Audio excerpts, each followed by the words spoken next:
that's not protected is going to be developed. So you might not have the option of waiting for the 10-year plan if you've done it fairly recently to expire. That's a grim but good point. Yeah, I actually worked in DeKalb County, Georgia, where that became very clear immediately. Is if they didn't act in the next 10 to 15 years, starting today, there wasn't going to be much of a decision to be made after 15 years. So, you know, I see I've eaten up a huge chunk of time, so maybe I will just hit the highlights of this. But these are the, when I, sort of an academic exercise, I took the 20 top programs that I showed you a few minutes ago and compared them with the success factors that you see most often cited for what makes TDR work. And I just saw how often they actually appeared in those 20 programs. And the first two items here are basically essential to a successful TDR program. And the first one is there has to be a demand for that bonus development. And this is a tough one in a lot of communities because there's I think there's a misperception on a lot of people's parts that your community either has demand for higher density or it doesn't, and there's nothing you can do about it if you don't have it. And I think a different or a better way of looking at that is that even if your developers are not asking for upzonings, there are ways to encourage them to look at smart growth alternatives, which could, in turn, create a demand for the kinds of, call them whatever you want to, traditional neighborhood developments and so forth, new urbanist developments. Another technique that's sometimes used, not often, is actually reducing the baseline, better known as downzoning. This happens in a lot of, in some programs. In Maryland, for example, where you actually say, well, you used to have 1 unit per 5 acres, but now we're going to have a lower density. That is a tough political sell in a lot of places, but not impossible.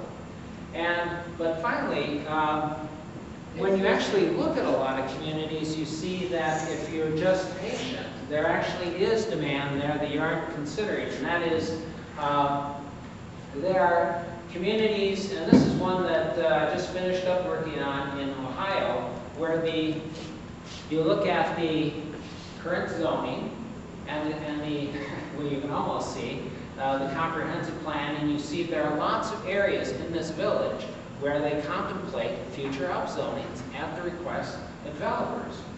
And one of the ways that upzoning mean more density? I'm sorry.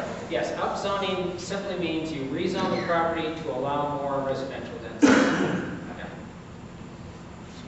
Okay. And so, if the TDR ordinance can become as simple as saying that in the future, when such rezonings occur, that the highest density that used to be allowed becomes your baseline density, and the anything that's above that, any units that are allowed that are above that density are considered bonus units, and they are subject to your TDR requirement.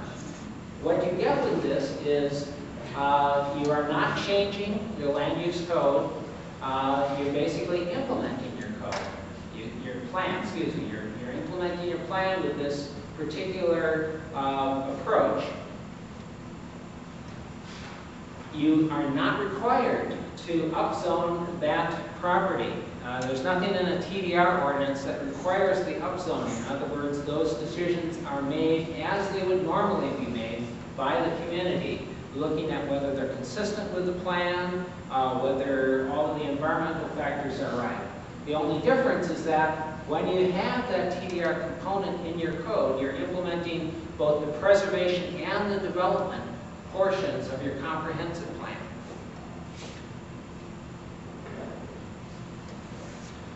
Now, one of the things I've neglected to say up until this point is that I've been talking as if the only thing that developers get out of buying a TDR is increased residential density.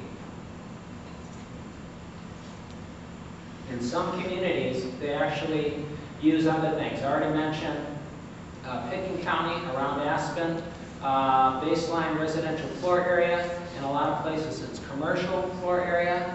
Sometimes it's the number of acres that's developed. In other words, with TDR, you can actually develop a certain amount of acreage. Land coverage, in other words, one very successful program in a township in Pennsylvania, also by the name of Warwick, in an industrial area, it's 10% of the land can be covered unless you use TDR. And that has been a very successful formula for them. And then also building permit quotas. So you got to look at what it is that your developers want. Just a question. That means, let's say in the existing industrial zone, you would cover 10% of your lot with your warehouse. But if you had TDRs, you could cover 20% or 30% of it. And in their case, up to 70%, right? So it gives you, in fact, a lot more way to go. Right. The receiving areas are the other completely essential item, and that is, this is also typically a real tough nut for a lot of communities because when a lot of communities first start to look at TDR, they want they want to hit that gold standard, and the gold standard quite often is that they want to get their receiving area in a declining, older downtown area, the so-called infill development sites.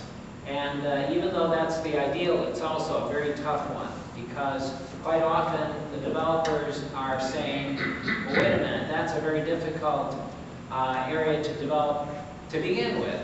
We don't, you're sending us the wrong message if you're telling us that in addition to redeveloping your downtown, you want us to buy TDRs there as well.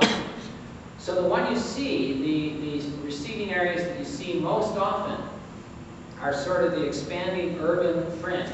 These are areas that either are served by infrastructure or can be served by infrastructure. They are quite often shown as being the areas designated for growth in your plans. They aren't typically completely surrounded by existing development. And the reason why I mention existing development is quite often you do have resistance from neighbors who, rightly or wrongly, believe that the receiving areas are going to be detrimental to them. This quite often happens even if you're not showing any higher density than it's in the plan. In other words, people just quite often will have a negative reaction to development. So some communities have gone to the new town, new village approach, meaning you separate the receiving area from existing development. I already mentioned Chesterfield, New Jersey, not far, but a quarter mile away from a historic village. Better example that I'm not showing up there is Collier County, which developed a new town basically in the middle of nowhere, which is completely surrounded by open space and no problems of having any neighborhood opposition in that particular instance. And then, of course, the rural sites, which I'll get into a little bit later.